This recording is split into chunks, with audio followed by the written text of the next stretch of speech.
नमस्कार श्रोते हो, रेडिओ जयंतच्या आनंदी कट्ट्यावर मी अनुराधा आपण सर्वांचं मनपूर्वक स्वागत करते. तुम्ही रेडिओ जयंतचे कार्यक्रम इतके मनापासून ऐकता आणि त्याला मनापासून दाद देता, प्रतिक्रिया कळवतात, याबद्दल आम्हाला खरंच खूप खूप आनंद होतो. आणि मला असं वाटतं हीच पॉझिटिव्ह एनर्जी, ऊर्जा आमच्यापर्यंत येते आणि आम्ही त्याच ऊर्जेनं अधिकाधिक दर्जेदार सकारात्मक विचार आपल्यापर्यंत कसे पोचवू शकतो याचा विचार करतो आणि त्यातून एक उत्तम फलित असं आपल्या सगळ्यांसमोर येतं. श्रोते हो, काल आनंदी कट्टा एक प्रसारित करण्यात आला होता वंदे भारत ज्यांनी बनवली त्या सुधांशू मणी यांच्याविषयीचा. या सुधांशू मणींच्या आनंदी कट्ट्यासाठी आम्हाला अनेक प्रतिसाद आले, प्रतिक्रिया आल्या आणि अर्थातच त्या सकारात्मक होत्या. विवेक करंजीकर हे आमचे एक श्रोते आहेत, त्यांनी चक्क यावर एक कविता केली आहे आणि आजच्या आनंदी कट्ट्याच्या सुरुवातीला ही कविता मी नक्कीच आपल्यापर्यंत पोहोचवणार आहे आणि मग आजच्या एका सुंदर विचाराकडे आपण वळणार आहोत. ऐकूया विवेक करंजीकर यांनी सुधांशू मणी आणि त्यांनी बनवलेल्या वंदे भारत या ट्रेनविषयीची ही कविता. इच्छा तिथे मार्ग मानवा, धरतीवरही स्वर्ग वसे. इच्छा तिथे मार्ग मानवा, धरतीवरही स्वर्ग वसे. फक्त तयारी समर्पणाची जेव्हा तुमच्या ठाई असे. विचार करू जाता जीवनी अशक्यसे ना काही दिसे. विचार करू जाता जीवनी अशक्यसे ना काही दिसे. स्वयंप्रकाशी तारा होता, सूर्याचीही मग गरज नसे. खरंच आहे, एकदा मनात आपण काही करायचं ध्येय ठरवलं तर ते ध्येय प्राप्त करण्यासाठी जे आपण कष्ट करतो त्या कष्टाला तोड नसते आणि त्या कष्टातनंच आपण आपल्या ध्येयाप्रत पोचतो, हेही तेवढंच खरं. आणि आता या कवितेच्या शेवटच्या 4 ओळी. योग जुळूनी मणी कांचन येता, वंदे भारत साकार होतसे. योग जुळूनी मणी कांचन येता, वंदे भारत साकार होतसे. नकाशावरी जगाच्या हिमग, भरतभूमीला पुढे नेतसे. भरतभूमीला पुढे नेतसे.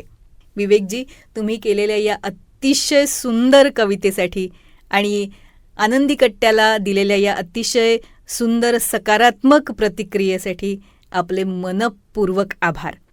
आणि श्रोते हो, आता वळूया आनंदी कट्ट्यावरच्या आजच्या सकारात्मक विचाराकडे.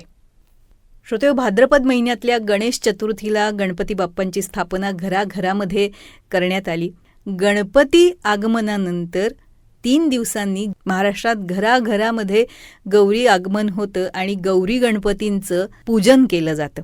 या सणाची जवळपास महिनाभर आधीपासून तयारी सुरू असते. मला असं वाटतं खरं तर दिवाळीपेक्षाही जास्त तयारी या गौरी गणपतीच्या सणाची होत असावी. खरंच, जेव्हा गौरी गणपतीचं आगमन होतं त्यावेळेस घरातलं वातावरण किती प्रसन्न असतं.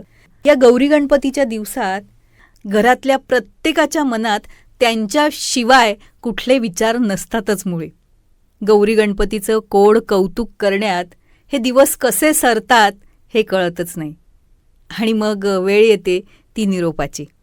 अशा या निरोपाच्या क्षणी आपल्या प्रत्येकाचं अंतःकरण हे जड होतंच. गौरींना निरोप देणारं एक पत्र नुकतंच वाचनात आलं, जे लिहिलंय नीता चंद्रकांत कुलकर्णी यांनी.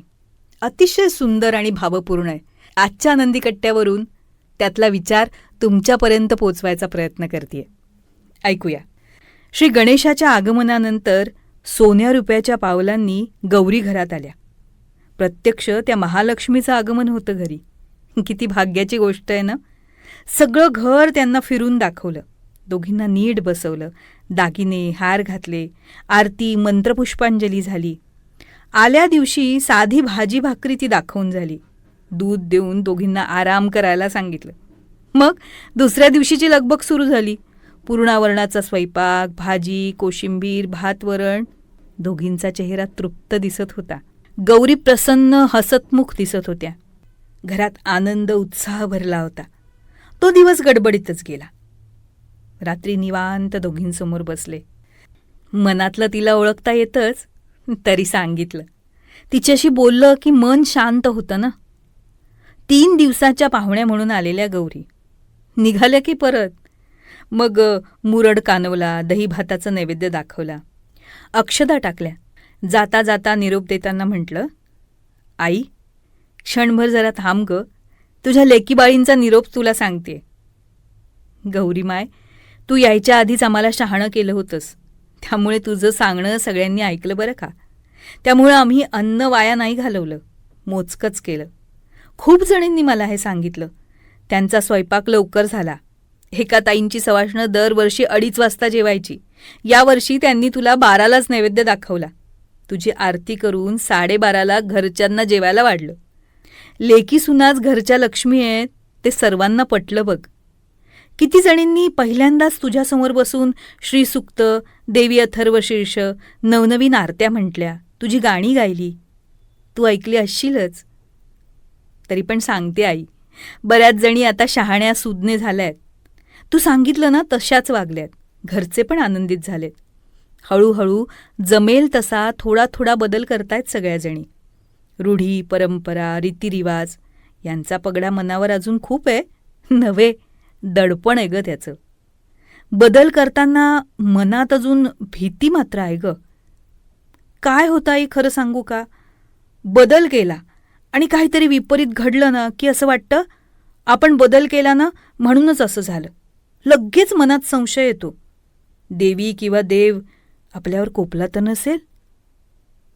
आमचं कसं आहे, आमची प्रगती भरभराट झाली, चांगल्या गोष्टी घडल्या की आम्हाला वाटतं ते आमचं कर्तृत्व, माझ्यामुळेच झालं, ते मी कष्ट केले म्हणून ते झालं, असं आम्ही म्हणतो. तेव्हा ही देवाची कृपा असं क्वचितच म्हटलं जातं. पण विपरीत काही झालं की आम्ही आपलं देवावर ढकलून देतो. हे अगदी खरंखुरं आमच्या मनातलं आज तुला सांगते बरं. पण आता नाही हं, आता आम्ही शहाणे होऊ. तू सांगितलंय ना तसंच वागू, तसं तुला आश्वासन देते. भेटूया आता पुढच्या वर्षी. पुनरागमनायच असं म्हणेपर्यंत डोळे भरून आले होते. घर शांत होतं. गौरींबरोबर गणपतीचंही विसर्जन झालं. त्यांचं येणं आनंदाचं, सुखाचं, समाधानाचं असतं. घर भारून टाकणारं असतं. इतर कशाची आठवण या दिवसात येत नाही. त्यांच्या भोवतीच मन फिरत असतं आणि हे दिवस जातातही झटकन.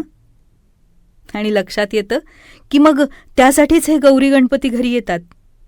मन तृप्त करायला, भरपूर सुख आनंद द्यायला. राहिलेले दिवस त्यांच्या आठवणी काढत जातात. सुख दुःख राग लोभ करत संसार सुरूच राहतो. हात जोडून त्यांना सांगितलं, गणराया, गौरीमाय, अपार सुख देणारे आहात तुम्ही. तुमच्या आशीर्वादाचा हात असाच सदैव आमच्या पाठीवर असू दे. हीच आमची तुमच्या चरणी प्रार्थना. तुझ्याच लेकीबाळी. श्रोते हो, गौरी गणपतींना निरोप देणारं हे भावपूर्ण पत्र. खरंच आपल्या प्रत्येकाच्याच मनातले भाव असेच असतात नाही त्यावेळी. तेव्हा आता गौरी गणपतींना आनंदानं निरोप दिल्यानंतर पुढच्या वर्षी लवकर या असं म्हणत त्यांची पुन्हा आनंदानं आणि आतुरतेनं वाट बघायची. आणि ते आले की कुठल्याही रूढी परंपरांचं दडपण न घेता आनंदानं पुन्हा एकदा हा हर्षाचा उल्हासाचा सण आनंदानं साजरा करायचा. काय पटतंय ना?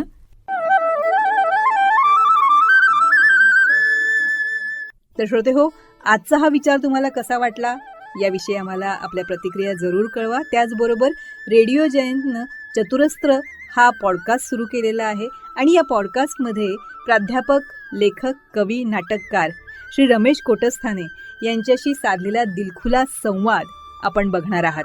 या संवादाचे दोन्ही भाग आपण आपल्या चॅनलवर अपलोड केलेले आहेत, तेव्हा हे दोन्ही भाग जरूर बघा. ते तुम्हाला कसे वाटले याविषयीच्या प्रतिक्रिया नक्कीच आमच्या कमेंट बॉक्समध्ये लिहा.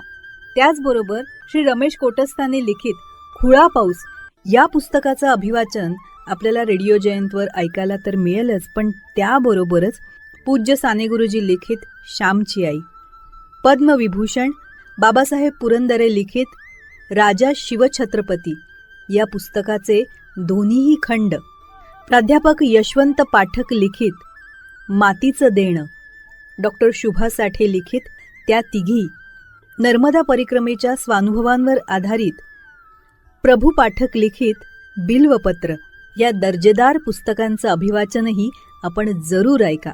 आणि ते आपल्याला कसं वाटलं याविषयीच्या आपल्या प्रतिक्रिया आमच्या कमेंट बॉक्समध्ये नक्की लिहा. आणि हो, रेडिओ जयंत हे यूट्यूब चॅनल लाईक करा, शेअर करा आणि सबस्क्राईब करा. याचं सबस्क्रिप्शन फ्री आहे.